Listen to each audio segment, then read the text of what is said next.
Bonsoir à toutes et à tous et bienvenue sur El Maralebia pour ce nouveau numéro de Microscope. Soyez les bienvenus, merci pour votre fidélité. Je vous rappelle que chaque soir vous avez la possibilité, notamment accompagné de Lotfi de Bolcanon, de téléphoner, de réagir, de vous exprimer. C'est ça la particularité de notre chaîne, c'est vraiment de vous donner la parole et peu importe votre bord politique, idéologique, voilà, n'hésitez pas vraiment à téléphoner pour faire part de vos avis. L'exil comme nouvel espoir des jeunes Algériens. Nous allons malheureusement ce soir revenir sur ce fléau, ce phénomène qui touche l'Algérie, des Algériens et des Algériennes en nombre, des enfants, des hommes, des jeunes, des femmes, mais aussi des professionnels, des personnes qui ont une classe sociale plutôt aisée, qui sont dans une classe plutôt aisée, mais qui coûte que coûte, malheureusement, prennent donc des petits bateaux, des embarcations de fortune utilisées donc par des migrants algériens appelés, vous le savez, les haragas, afin de traverser la Méditerranée, parfois jusqu'à y laisser leur vie. Sachez qu'à l'heure actuelle, une quinzaine de disparus. Pour l'instant, on est sans nouvelles. Et puis, pas plus tard qu'hier, il y a donc 25 personnes qui sont arrivées en Espagne au départ de Béjaïa. C'est pour vous dire que chaque jour, il y a énormément d'Algériens et d'Algériennes qui tentent de quitter le pays. Depuis 2021, nous assistons à une recrudescence de l'arrivée de clandestins haragas algériens dans le sud de l'Espagne, indique Marie-Ange Colza Herrera, présidente du Centre international pour l'identification de migrants disparus, qui sera certainement avec nous samedi, qui était prise aujourd'hui, qui n'a pas pu être parmi nous. Cet exil passe le plus souvent par la mer sur des bateaux de fortune, nous dit la présidente, pour atteindre les côtes d'un pays européen, notamment bordant la Méditerranée.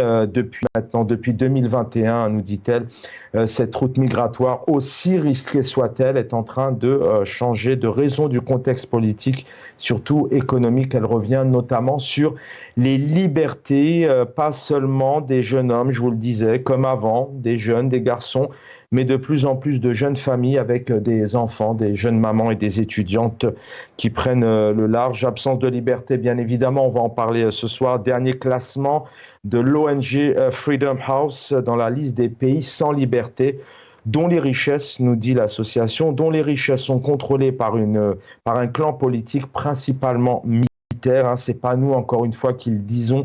L'Algérie cultive son paradoxe avec d'importantes ressources naturelles. On le dit assez souvent, pays continent, puissance économique annoncée par le président algérien. Donc l'Algérie cultive son paradoxe avec d'importantes ressources naturelles qui peinent à sortir ses habitants de la pauvreté. On va revenir sur l'élément bien évidemment important qui est le contexte économique. En 2023, les autorités algériennes ont affirmé, ce sont les autorités, écoutez bien, algériennes, qui ont affirmé avoir arrêté près de 4800 déjà de ces haragas, pour vous dire qu'ils sont déjà en nombre. Ils ont été stoppés aux frontières, donc au bord des mers, des côtes algériennes, sur ces eaux territoriales, soit presque autant qu'en 2022. Voilà. Et ce, malgré des conditions climatiques. Nous rentrons en période hivernale. Ça va être de plus en plus difficile pour nos frères et sœurs. Sachez que selon donc toujours l'ONG qui gère les migrants, les disparus, les haragas, 452 sont disparus ou sont morts en mer l'année dernière. 802 passagers partis par la mer en direction notamment de l'Espagne sur une cinquantaine d'embarcations. C'est près de 2200 Algériens pour notamment l'année 2023. Voilà, pour vous dire qu'ils sont malheureusement très nombreux à quitter le pays. Donc trois questions qui se posent, tout simplement. Comprendre les raisons dans un puissant pays, en tout cas dit par le pouvoir actuel, et puis surtout le silence, la non-assistance à personne en danger du pouvoir algérien qui, dans les médias, au sein de l'Assemblée, personne au sein de ce pouvoir ne parle de ce fléau. Où est la responsabilité, où est la justice? Rachid Hassani, merci pour votre fidélité. Vous êtes secrétaire national au RCD. Bonsoir. Bonsoir Chaban, bonsoir aux téléspectateurs de Maralebia et bonsoir à vos invités. Merci d'être avec nous. Il était important aussi d'avoir Maître Majid Hachour, avocat algérien. Il connaît bien le pays et aussi militant. Maître, bonsoir. Bonsoir Shaban, bonsoir à Rachid, bonsoir à tous nos invités, et bonsoir aussi aux téléspectateurs. Merci pour l'invitation. Merci infiniment. Il a aussi dû quitter le pays. Il est en France aujourd'hui, militant. Il est près aussi des détenus, des libertés. Il défend les libertés. Il connaît bien le dossier. Riyad Ouarab qui va venir nous rejoindre. Il est là, Riyad Ouarab. Bonsoir. Bonsoir Chaban, à toute l'équipe de Maralebia, à vos téléspectateurs, à vos invités, et merci pour l'invitation. Merci d'être avec nous tous les trois. Rachid Hassani, on va ouvrir l'émission avec vous sur une petite dizaine de minutes. Je sais que vous êtes très pris, mais merci. Il était important aussi de parler avec des politiques, pour ceux en tout cas qui peuvent et qui souhaitent évoquer ce sujet. On nous rabâche, le régime algérien nous rabâche limite peut-être c'est temps de conditionner l'opinion publique à parler d'un pays libre, un pays au cœur du citoyen, une puissance économique, mais malheureusement, les Algériens, je vais pas refaire mon introduction, mais coûte que coûte, tentent de quitter le pays. Quelles sont les raisons selon vous? Eh bien, ce fléau, ce phénomène de Haraga, pour le RFI, en tout cas, les choses sont très claires. À la fois, il est la conséquence et le bilan d'un pouvoir qui, à travers ses politiques publiques, à travers les différentes mesures que les gouvernements successifs ont pris, a engendré ce fléau qui peut être expliqué par différents paramètres. Le premier, comme je viens de le dire, c'est un bilan sur le plan politique. Une situation politique explosive faite de répression, faite d'absence de liberté, faite du vol de la souveraineté, de la volonté populaire, et donc le peuple algérien qui n'arrive pas à s'exprimer, qui n'arrive pas à retrouver sa liberté pour l'écrasante majorité des gens des jeunes qui prennent la mer. Donc c'est la conséquence justement de la répression qui s'abat sur eux. Sur le plan économique et social aussi, les politiques publiques, les différentes politiques publiques menées dans le pays n'ont pas permis donc de résoudre la problématique du chômage, n'ont pas pu résoudre la problématique de la mal-vie, n'ont pas pu résoudre la problématique de la qualité de la prise en charge de nos jeunes, de leur travail. Tout ça fait que les jeunes Algériens préfèrent partir au péril de leur vie dans d'autres cieux plus attractifs, là où ils peuvent vivre en liberté, là où ils peuvent être considérés en tant que travailleurs avec des salaires décents, avec des conditions de travail décentes. Ça, déjà, et c'est le premier point. Le deuxième point, effectivement, nous assistons ces derniers temps à l'immigration de jeunes cadres qui sont malgré tout bien payés ou un salaire qui peut leur permettre de vivre tant bien que mal décemment, mais ils préfèrent quitter le pays, comme je viens de le dire. Ça ne peut pas être expliqué que par des conditions politiques faites de répression et de musellement des libertés individuelles et collectives, et aussi à la recherche de conditions de travail beaucoup plus meilleures que celles qui sont offertes ici au pays. La troisième conséquence, si je termine, c'est le fait aussi, et ça on n'en parle pas assez, c'est la restriction de l'octroi des visas aussi, parce que si le chemin normal de l'immigration était assuré et que des visas ont été octroyés aux Algériens, beaucoup auraient pris le chemin normal au lieu de prendre la mer et de risquer leur vie. Pour risquer leur vie, en fait, effectivement, c'est un élément important, mais on se rend compte tout de suite que malgré ces visas, il y a une volonté, une recrudescence, alors qu'on l'avait pas pendant le Hirak. Pendant le Hirak, vous allez peut-être me contredire, mais en tout cas, nous, d'après tous les éléments que nous avons, les discussions que nous avons maintenant depuis plusieurs années, il y avait un espoir du bon vivre, un espoir de liberté. Les libertés, c'est la santé, c'est la nourriture, c'est le pouvoir d'achat, c'est la justice, c'est la politique, c'est le monde associatif. Peut-être un élément là-dessus. Puis un deuxième élément sur lequel vraiment je voulais vous entendre, et nos autres invités vont réagir, qui me semble très important. On a en Algérie un pouvoir, un régime qui en aucun cas, au Conseil des ministres, un président, un député, personne n'est devant ce fléau, personne n'en parle, personne ne dit il va falloir qu'on fasse quelque chose, nos enfants sont en train de mourir en mer, on est en train de perdre nos talents, personne ne dit rien, personne aussi est face à ses responsabilités. Comment vous expliquez ce silence, cette absence et peut-être même, point d'interrogation, cette non-assistance à personne en danger?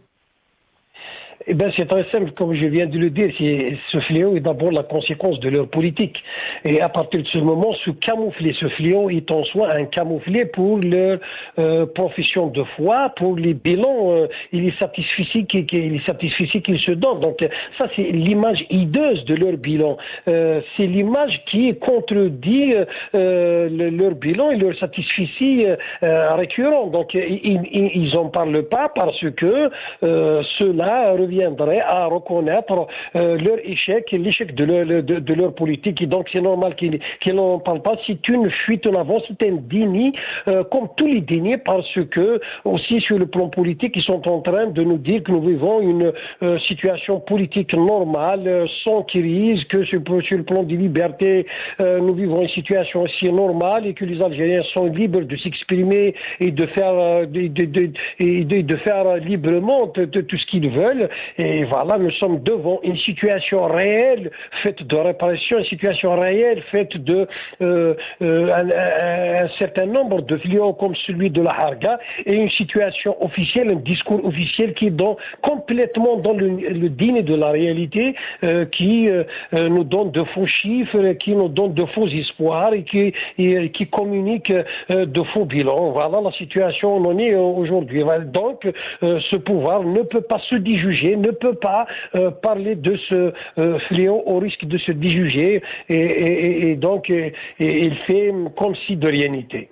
Une complicité malheureuse et peut-être non voulue, pas pour des raisons peut-être de liberté, encore une fois, par toute une classe politique, par tout un milieu médiatique. On aimerait voir des médias faire des reportages, dénoncer ce fléau, ces raisons aussi que vous venez d'évoquer, qu'on essaye de comprendre, bien évidemment. Oui, mais nous savons tous la situation dans laquelle nous vivons aujourd'hui. Tout est muselé, la presse est soumise, elle est muselée.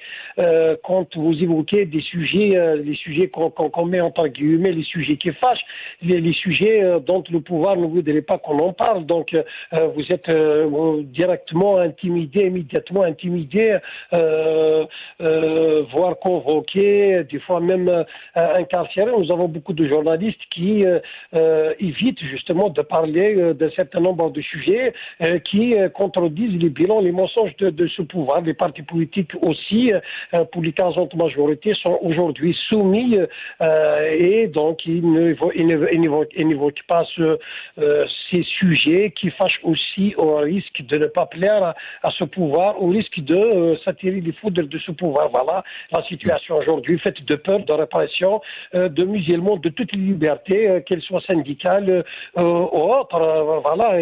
Et nous avons là un mouvement qui dure depuis pratiquement 3 mois, un mouvement à l'université où des étudiants en médecine, en pharmacie et en chirurgie dentaire font grève depuis pratiquement 3 mois, et le pouvoir ne trouve rien à faire que d'actionner aussi la justice pour mettre fin à ce mouvement de grève, au lieu de répondre favorablement aux doléances qui sont légitimes, les doléances de ces étudiants qui demandent des conditions normales et demandent des revendications qui sont tout à fait légitimes et normales. Rachid Hassani, merci d'avoir pris ces 10 minutes avec nous pour ouvrir l'émission. Secrétaire national au RCD, notamment à la communication. Bonne fin de journée à vous, Rachid Hassani. Maître Majid Hachour est avec nous, avocat, juriste, et puis d'abord, avant tout, homme citoyen algérien. Selon vous, Majid Hachour, est-ce que c'est un choix? On entend aussi certains parler de choix, tout simplement, de prendre le large. Selon vous, quelles sont les raisons qui, dans ce pays, encore une fois, annoncé par toute une armada médiatique du pouvoir, hein, puissance économique, un PIB qui va doubler, des milliards dans l'agriculture, enfin toute une série d'énormités, alors que les gens ne restent plus en Algérie. Et c'est pas nous qui l'inventons, c'est une réalité. Ben, c'est un choix quand acheter un pantalon devient un projet. Quand, quand le moindre respect à la dignité humaine est absent, quand il y a un discours en direct, s'il vous plaît, qui vous dit une invitation officielle de la part d'une institution à, s'il vous plaît, à quitter le pays, si les choses ne vous plaisent pas. Bien sûr, c'est ce qui est en train de se passer. Les choses ne nous plaiseront en aucune façon. Je dis un pantalon devient un projet, une chemise est un projet. Je ne parle pas des prix des denrées essentielles. Je ne parle pas du chômage. Je ne parle pas de l'absence de couverture sanitaire. Je ne parle pas de l'absence de l'absence de tout. Et on nous invite, s'il vous plaît, on nous invite à quitter le pays parce que justement, si on parlait des choses qui ne plaisent pas,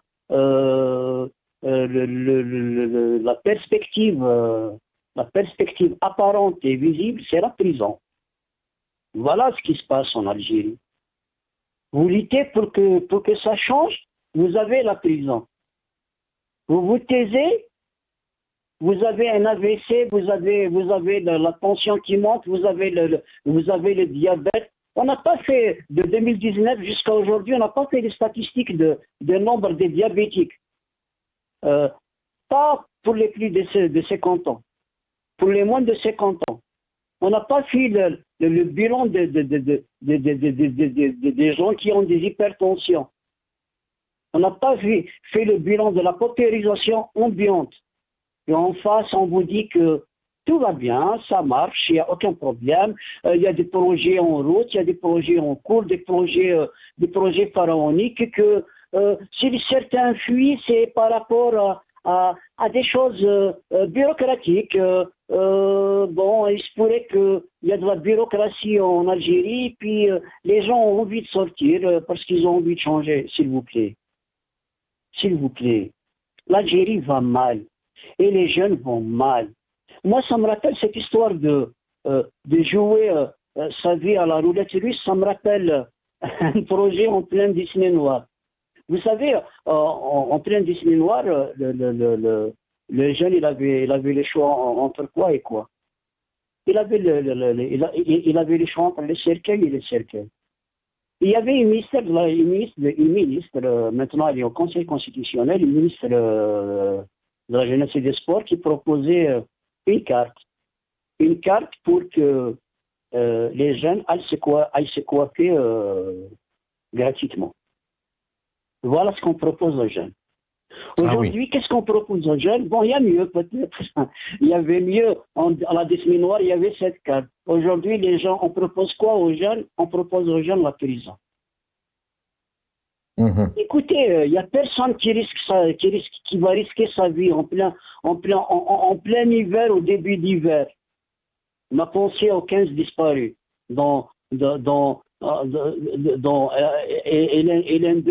L'un d'eux est le fils du cancer, membre du collectif des détenus de la défense des collectifs, de la défense des détenus d'opinion.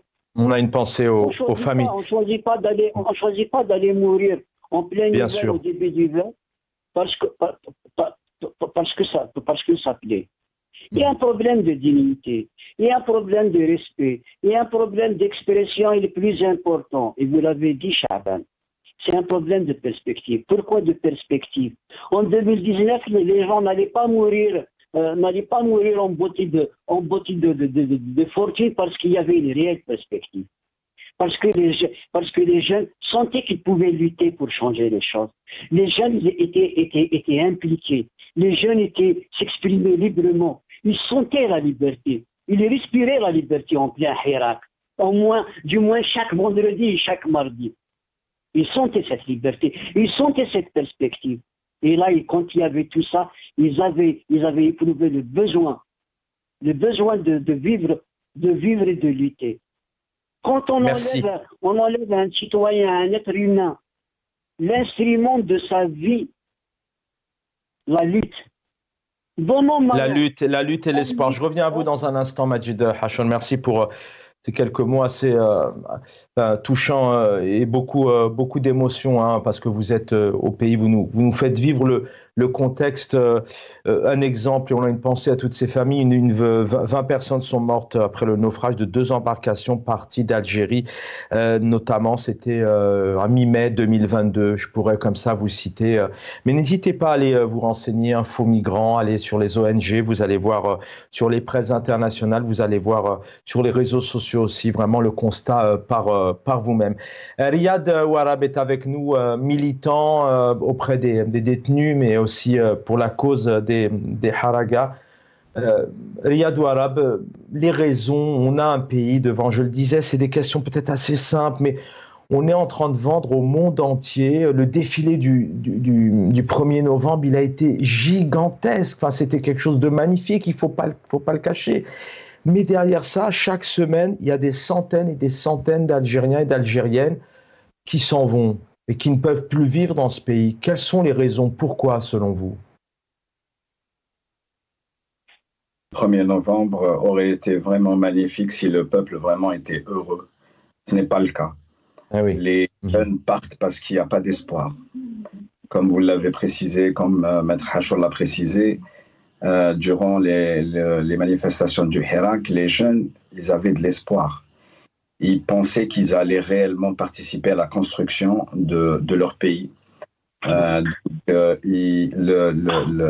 phénomène, cette hémorragie, le cœur de société s'est arrêté, ou ça s'est réduit énormément durant les manifestations du Hirak, parce que tout simplement les jeunes pensaient qu'ils allaient pouvoir construire le pays, ils allaient pouvoir participer à une œuvre, l'œuvre de leur vie.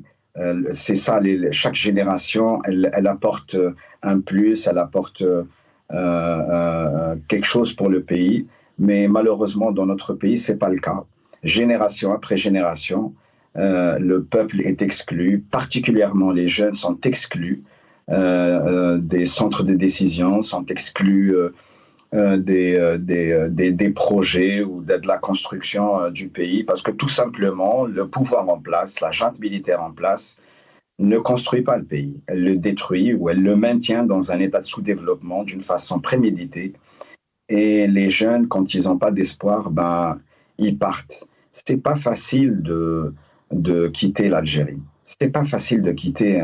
On l'aime. Il n'y a pas un Algérien qui n'aime pas l'Algérie. C'est pas facile de quitter sa famille, de quitter ses parents ou de quitter ses enfants pour aller en mer. Un trajet de plus de 24 heures, parfois beaucoup plus, pour ceux qui partent d'Oran, pour ceux qui partent d'Alger ou de Annaba. Affronter une mer qui parfois, surtout en ce moment en hiver, elle est changeante. Il y a des courants, il y a des voilà, combien de disparus la Méditerranée a avalé. Combien d'Algériens ont disparu en Méditerranée? Il n'y a pas de chiffre. Le régime en place chez nous ne s'occupe pas de ce phénomène, ou alors s'il s'en occupe, c'est pour profiter. Donc, comment ça se fait que des embarcations, des dizaines d'embarcations par jour quittent? Elle est où la marine? Ils sont où le Thorb el-Aswad ou les frégates qu'ils ont achetées chez les Chinois ou chez les Italiens? Ils sont où? Comment ça se fait? En fait, tout simplement, les réseaux de passeurs ont des complicités avec la marine algérienne ou avec d'autres. Voilà, à Oran, tout le monde connaît l'endroit où ces embarcations quittent le pays. C'est à une centaine de mètres à côté d'une gendarmerie. Donc, ici, on les rencontre, on discute avec eux. Les jeunes quittent parce qu'il n'y a pas d'emploi, parce qu'il n'y a pas d'espoir, parce que sa liberté d'expression n'est pas respectée. S'il s'exprime contre la gabegie dans sa mairie ou contre la corruption qu'il voit dans son environnement, et ben on le met en prison. Les jeunes, ils ont envie d'avoir un emploi, de vivre, de fonder une famille. C'est légitime. Il y en a qui veulent étudier. Il y en a qui veulent tout simplement vivre, s'acheter une maison, s'acheter une voiture, se marier. Dans notre pays, il y a des Algériens qui n'arrivent pas à subvenir à leurs besoins, de s'habiller, de se nourrir, de se déplacer. Donc, voilà le résultat de dizaines d'années de politique ou de non-politique d'un régime et d'un gouvernement ou des gouvernements successifs, et surtout de la junte militaire qui maintient notre pays et qui sacrifie sa jeunesse pour que des gens qui ont 75 ans, 80 ans durent dans le pouvoir et protègent des intérêts personnels au profit du système et ainsi de suite. On continue la discussion. Pas loin de 60 Algériens, Algériennes étaient disparus, pour certains qu'on n'a pas retrouvés, notamment en début septembre 2024, partis de plusieurs wilayas, Alger, Boumerdes, Tipaza ou encore Ouaharan. Donc c'est pour vous dire que voilà, là je vous parle de 2022, 2023, 2021. On pourrait remonter le temps. Malheureusement, on va se retrouver juste après ces quelques images. صاري انفصام مع روحي كل يوم نتضارب صباحنا رب معباد في ليلي مدولة هارب رد بالك من الصاحب ماشي عدوك اللي راح يقارك مع الفروشة ولاش سماح صاحبي يخلف دارك حاب نقيس صومي ومن تما نقيس روحي راح بابي بحر عليك اذا حبيتي تروحي ظروفها ماما هي اللي بوستني نولي موفي الليل لقيت قروسي بيداو جراحي ما تبدل والو مالي يوم غير همي اللي زاد رميت القراية انا طونت كي حيطت لي الميزاب. Maître Majid Hachor est avec nous, militant politique mais avocat. Maître Hachor, on peut continuer à essayer un peu parce que pour ceux qui nous regardent se disent mais attendez, un pays continent, des événements, on a des belles images à la télé, mais à la fois d'un côté on a un pouvoir qui nous parle d'une belle puissance économique avec de belles avancées, mais à la fois on a un pouvoir d'achat qui ne ressemble à rien, un projet économique qui n'a pas de sens. Un pays aussi qui s'isole de plus en plus, des problèmes d'eau, enfin, je pourrais énumérer. Donc, on peut peut-être encore continuer à avoir, à ce que vous nous donniez des éléments sur ces raisons, c'est plusieurs raisons, c'est tout un contexte qui ne permet pas d'avoir des perspectives comme vous le disiez. Puis aussi, j'ai envie de vous entendre, Maître Majid Hachor, sur quand même une raison importante. Pourquoi est-ce que ce pouvoir, depuis des années, ne se préoccupe pas de ce fléau ? N'en parle pas à la télé, n'en parle pas au Conseil des ministres, il n'y a pas de projet de loi, qu'on ne se préoccupe pas et se dire mais pourquoi notre jeunesse, nos talents, nos professeurs, enfin nos cadres aussi, nos patrons d'entreprise s'en vont. C'est un pouvoir qui est dans le silence total. C'est revenir à la conception et à l'idéologie de sa propagande. Hein. Le pouvoir est en propagande depuis pratiquement 2019, une propagande dans laquelle le tout va bien règne, il se passe rien, dans laquelle le peuple est uni derrière son leader, derrière ceux qui nous commandent. Tout va bien, il y a des projets en route, il y a de l'argent qui coule à flot, il y a des projets pharaoniques, il y a des augmentations de salaire, le pouvoir d'achat il est supérieur au monde entier. Nous sommes la 3e puissance mondiale en économie, la force de frappe s'agissant du militaire. Nous sommes les meilleurs des meilleurs. Mais cette propagande, toute propagande a un seul ennemi, c'est la vérité et la réalité du terrain. Alors, propagande de 3e économie mondiale, je dirais que le pétrole est en hausse actuellement. Le gaz est en hausse actuellement. Nous tenons par le gaz et le pétrole. L'instrument du mensonge ou l'arme du crime, économiquement parlant, c'est le pétrole. Mais attendons qu'il baisse d'$1. Pas $2, pas $3. Je dis bien d'$1. Et on verra le devenir de cette 3e puissance économique mondiale. On a exporté, dites-vous, pour $37 milliards. L'année passée, c'était $25 milliards. Aujourd'hui, on a exporté pour $37 milliards en produits agricoles. Moi, j'ai pas vu ça. Et qu'ils nous disent la liste. À la limite, c'est bien qui est contre l'exportation. On est tous pour l'exportation, on est tous pour que notre pays évolue, on est tous qu'on devienne 3e économique mondiale, il n'y a aucun problème. Mais qu'ils nous disent, au moins, qu'ils nous fournissent la liste des pays auxquels on a exporté. Qu'ils nous disent au moins un seul pays, SID. On ne veut pas 2-3 pays. Qu'ils nous disent un seul pays auquel on a exporté. Ils nous disent que nous sommes en train de faire de réaliser de grands projets. Terminez d'abord les projets qui ont entamé depuis 2011. Moi, je suis de Tizi Ouzou, je dis que la pénétrante de Tizi Ouzou n'a pas encore vu le jour. On a entamé des réfections des hôtels. On n'a pas détruit pour reconstruire. On n'a pas construit d'hôtel du tout. On a juste procédé à des réfections. Des réfections qui durent depuis au moins 2016. On a fourni un seul. Et il y a eu les joueurs de l'équipe nationale qui sont venus à l'hôtel L'Artija, mais l'hôtel L'Artija n'est pas encore ouvert. Depuis 2016, ils ont ouvert un seul hôtel, l'hôtel Belwa Tizi Ouzou. Alors que avec tous ces éléments, Maître Hachour, vous êtes avocat et juriste. Vous nous parlez effectivement d'éléments économiques sur lesquels on aimerait, en tout cas les Algériens et les Algériennes aimeraient avoir des retours et des bilans. Bon, les deux ne sont pas bien évidemment dans le même cadre. Ici, on parle d'hommes et de femmes et d'enfants qui meurent en mer.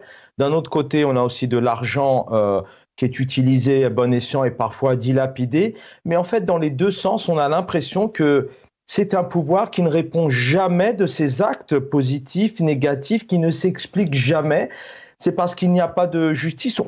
Quand on a autant de morts par an, en 2021, au milieu de l'année, on a quasiment 200 Algériens, Algériennes qui sont morts et mortes en mer. C'est un régime, un pouvoir qui ne répond jamais devant l'Assemblée, devant le Sénat, devant la justice. Il est responsable de rien à tous les niveaux. C'est ce que je suis en train d'essayer d'expliquer. C'est cela la propagande. La propagande implique quoi aussi? Elle implique la fermeture de tout. C'est-à-dire que nous devrons voir que ce que eux voient. C'est-à-dire لا أريكم إلا ما أرى. Ça veut dire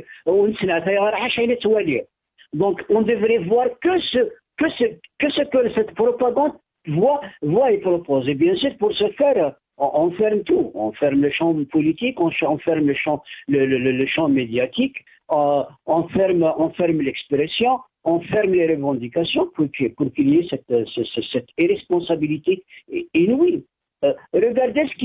Regardez dans un pays où il y a ces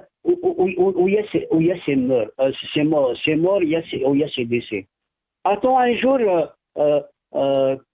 organiser une session de notre Parlement, hein, puisqu'ils disent que le Parlement est si indépendant. Eux le disent, nous ne pensons le contraire, bien sûr. Mais s'il était tellement indépendant, ont-ils daigné organiser une session sur ces haragas? On a combien de conférences de presse l'institution présidentielle a-t-elle organisé? Attends, je vais parler de ces haragas. Ils ne peuvent pas parler de ça, parce que le haraga, c'est comme si, vous savez, dans l'histoire de Blanche-Neige et la marraine qui se regardait dans le miroir et qu'elle jugeait qu'elle était toujours la plus belle. Ben, le haraga, c'est un vrai démenti quant à la propagande. Quant au langage du tout va bien.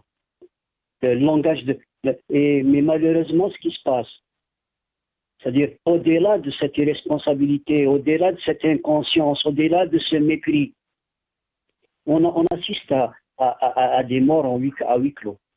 On assiste à des décès à huis clos. On assiste à des drames à huis clos, à des larmes, à des pleurs. Ces larmes-là, normalement, elles ne devraient plus exister depuis la décennie noire. Normalement, on ne devrait plus pleurer. On ne devrait plus avoir peur pour nos enfants. Parce que la décennie noire, on avait peur pour nos enfants et on pleurait. On avait que nos larmes. Et ça se répète. Ça se répète. Restez avec nous. Quand est-ce que, s'il vous plaît, Chavan, oui. Quand est-ce qu'on cessera avec ça? Quand est-ce qu'on donnera au moins, on délira enfin donner cette chance à ce peuple? On a un peuple extraordinaire. On a une jeunesse extraordinaire. Elle a besoin de quoi, cette jeunesse? Elle a besoin de perspectives, et une perspective démocratique où il y aura ouverture de la scène politique, ouverture des médias, ouverture de l'expression. Donnez-leur ces outils. Donnez-leur ces éléments. C'est clair, Majid, Maître Hajoul, ce sont des éléments qui permettent aux citoyens de vivre et de rester dans leur pays. Et c'est pour ça qu'on on essaie de temps en temps, avec toute cette actualité chargée, vraiment de reprendre aussi cette situation qui relève aussi d'un mal-être, d'un mauvais vivre dans un pays. On l'a vu encore une fois en 2019. Riyad Ouarab, vous en parliez aussi tout à l'heure, pendant le Hirak, il n'y avait pas de haraga, d'Algériens qui voulaient partir. Un élément important que je veux évoquer aussi avec vous, Riyad Ouarab, même si, bien sûr, le but, c'est pas de dire que le pouvoir est responsable, le régime, mais au moins d'être enquêté, d'être écouté, que les Algériens aient des réponses, que les Algériens aient aussi du respect, qu'on puisse leur dire où sont leurs enfants, qu'on puisse les accompagner, les aider. Il y a des mamans et des papas qui sont aujourd'hui meurtris. C'est un fléau qui devrait être stoppé par le pouvoir avec différentes solutions. Je suis sûr qu'il y a des compétences pour ça. Il n'y a pas de solution. C'est le silence total. C'est peut-être une non-assistance à personne en danger. C'est un pouvoir qui ne dit rien parce qu'il n'a pas envie d'assumer aussi ses responsabilités? Par sa politique répressive, par le non-respect des droits légitimes des Algériens, des droits et des libertés individuelles et collectives, le régime en place est le principal responsable de ce malheur des Algériens. Je pense surtout aux mamans des haragas, des disparus. C'est vraiment malheureux. Et effectivement, ce régime n'a cure de la situation des jeunes. Tout ce qui les intéresse, c'est que ces jeunes se taisent. Donc, drogue à volonté dans tous les quartiers. Droguez-vous, taisez-vous, il n'y a pas d'emploi, il n'y a pas de perspective, il n'y a pas de liberté. Voilà. Ça va au-delà de la jeunesse. On a vu pendant les feux et on a vu pendant les différents étés qui se sont déroulés dernièrement. On a vu aussi malheureusement les séismes, les catastrophes naturelles, mais aussi la Covid. Dans chaque pays, enfin une grande partie du monde les responsables politiques ont dû répondre aussi de leurs travaux, de leurs moyens mis en place, de leurs actions. Voilà, quand il y a eu des drames, il faut répondre aussi parce que pendant 3 étés, on a en moyenne 150 morts tous les étés. Je pense qu'à un ministre de l'Intérieur, un pouvoir, doit répondre. Alors c'est certain, il a peut-être fait tout ce qu'il fallait, mais il doit répondre. Alors là, on parle de ce fléau, mais quasiment dans tous les secteurs, c'est un pouvoir qui va au-delà de l'autoritarisme. On parle aujourd'hui d'une dictature en Algérie. Je ne pense pas. Je vous laisse répondre. On parle de dictature depuis 1963 en Algérie. C'est une dictature qui est là, qui est installée, qui est soutenue par des puissances étrangères, je pense particulièrement à la France, qui maintient ce régime et c'est les différents clans qui le composent d'une façon artificielle, donc ils les maintiennent en vie, ils leur prodiguent la protection internationale. Ce régime, donc, c'est l'impunité totale. On l'a vu à différentes phases de notre histoire récente. Durant les années 90, c'est le règne de l'impunité. Durant les années 2000, c'est pareil. Corruption à tout va. Donc, il n'y a rien. Ils mettent quelques affaires comme ça. Donc, ils médiatisent quelques affaires qui touchent quelques secteurs d'activité. Mais sinon, c'est le règne de l'impunité. Ce régime ne se prend pour Dieu, entre guillemets, et donc il fait ce qu'il veut. Cette junte militaire, elle fait ce qu'elle veut. Pour elle, elle est propriétaire du pays et elle doit de compte à personne. On le voit quotidiennement, que ce soit par exemple dans la gestion des affaires du pays, le budget, donc aucun contrôle, le budget de l'armée, personne ne contrôle, personne ne vérifie. Pareil pour tous les autres budgets. Les ministères dépensent des budgets faramineux. On ne le voit pas sur le terrain. C'est toujours la misère dans le pays, des paupérisations de couches très larges de la société. Donc le peuple souffre. Le peuple réellement, il souffre. Et c'est la jeunesse, évidemment, qui souffre le plus parce que un jeune, quand il arrive à l'âge adulte, il aspire à travailler, il aspire, comme je l'ai dit précédemment, comme l'a précisé Matrechor, à vivre tout simplement, à construire son avenir. Et ben, il n'y a rien, il y a un mur qui est là, qui l'entoure, qui l'étouffe, sans aucun échappatoire, sauf celui de les Ma'dbouch al-Hal et Beddel Bled. Donc voilà, les jeunes partent, prennent des risques, ils risquent leur vie pour partir et chercher un avenir meilleur ailleurs.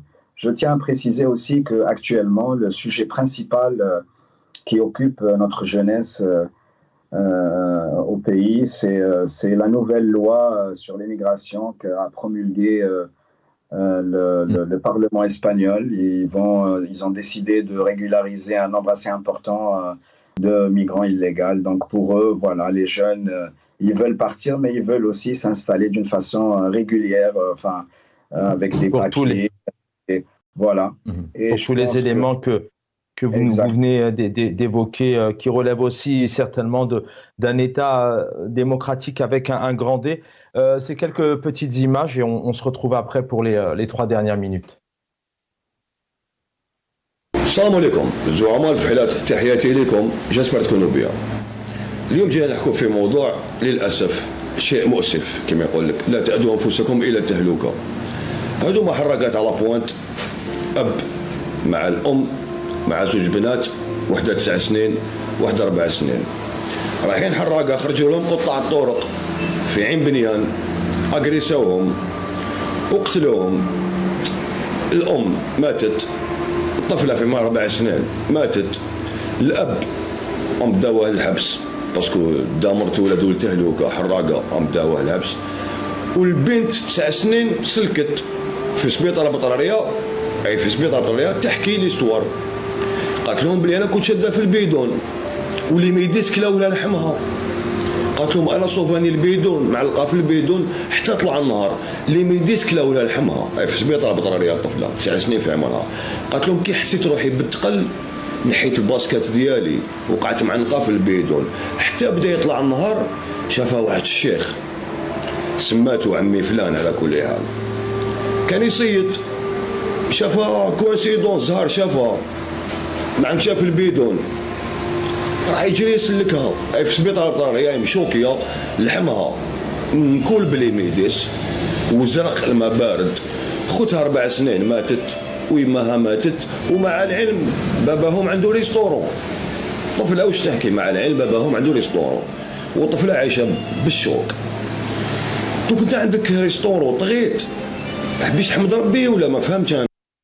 Voilà, tant de réactions que vous pouvez retrouver aussi sur nos réseaux sociaux et puis aussi dans l'émission de Lotfi Double Canon qui vous ouvre l'antenne septembre 2021. Plus de 81 morts et 425 disparus. Les routes maritimes qui relient l'Algérie à l'Espagne. Un cimetière en mer pour les haragas algériens. Voilà tout ce que peut dire les presses depuis plusieurs années. Et je vous donne ces dates-là, elles sont importantes parce que depuis 2019, on a tout de même un pouvoir qui parle d'une nouvelle Algérie et d'un changement de système, et la jeunesse meurt toujours en mer. Majid Hachour est avec nous.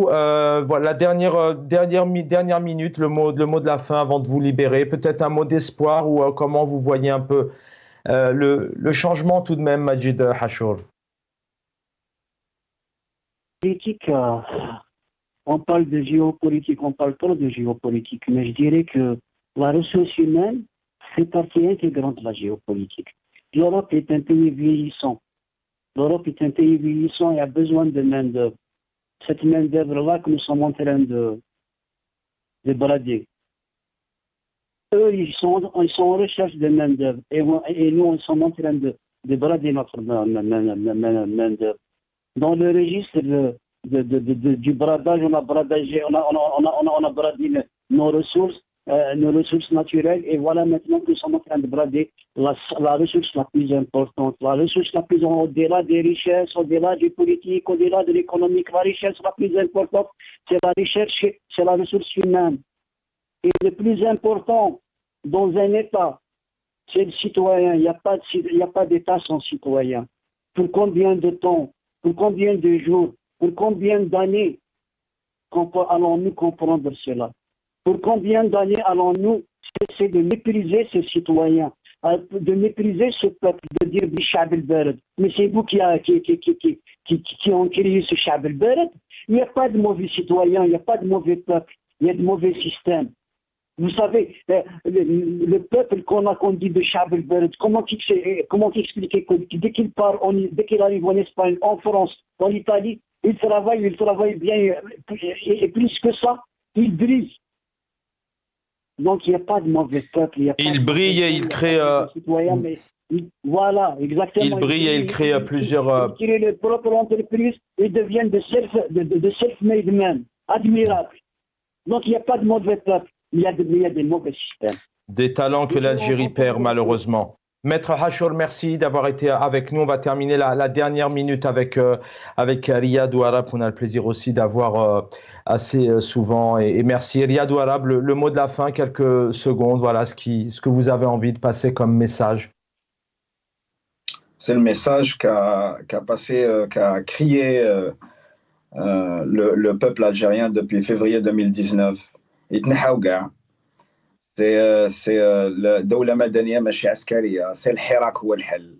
C'est ça le message qu'a crié la jeunesse algérienne durant les manifestations du Hirak, parce que pour eux, l'espoir, c'est ça. C'est un changement radical de ce système qui produit la misère, qui produit la corruption, qui produit la gabegie et qui maintient le pays dans un état de sous-développement d'une façon préméditée, je le répète encore. Notre pays peut faire vivre 250 millions de personnes. Et voilà, ce système, il maintient 45 millions de personnes sous son joug. Je pense que le peuple, il connaît la solution. Il l'a déjà testé en février 2019. Et la solution, elle est entre ses mains, elle est accessible, elle est à portée de main. Notre peuple n'a pas à avoir peur. Au contraire, c'est ce régime qui a peur, c'est ce régime qui est terrorisé par cette jeunesse, par notre peuple. Merci. Dans tous les cas de figure, quel que soit l'avenir qui nous attend, et je n'en doute pas un seul instant qu'il sera radieux pour cette jeunesse. Merci. Merci Riyad Warab. Effectivement, le peuple en a parlé en 2019, mais pas que, en 14, en 2001, en 88. Enfin, les soulèvements, il y en a eu et c'est pas terminé. Voilà, il était important pour nous de revenir sur ce fléau. Riyad Warab, merci. Maître Majid Hachour, merci d'avoir été avec nous. Alors, je vous rappelle que tous ces éléments, vous pouvez les retrouver. Nous n'inventons rien. C'est un fléau qui dure et qui met aussi en parallèle, c'est un vrai paradoxe. On a d'un côté des images en Algérie qui disent que tout va bien, mais on a d'un côté des mamans, des tatas, des grands-parents, des cadres, des enfants, des bébés, des jeunes qui veulent partir. C'est une question qui se pose. Fallait en parler ce soir. La régie, merci. L'équipe, merci infiniment. Mon ami Jamaldine Benchenouf dans un instant. Mon ami confrère Jamaldine Taleb pour El Umq. Et puis, vous avez rendez-vous avec Mohamed Bachouch. Et puis, vraiment, l'antenne vous est ouverte avec Lotfi. Exprimez-vous, racontez-nous ce qui se passe, de bien ou de mal. N'hésitez pas. Demain soir, vous retrouverez mon ami Nassar Djoudi. Bonne soirée.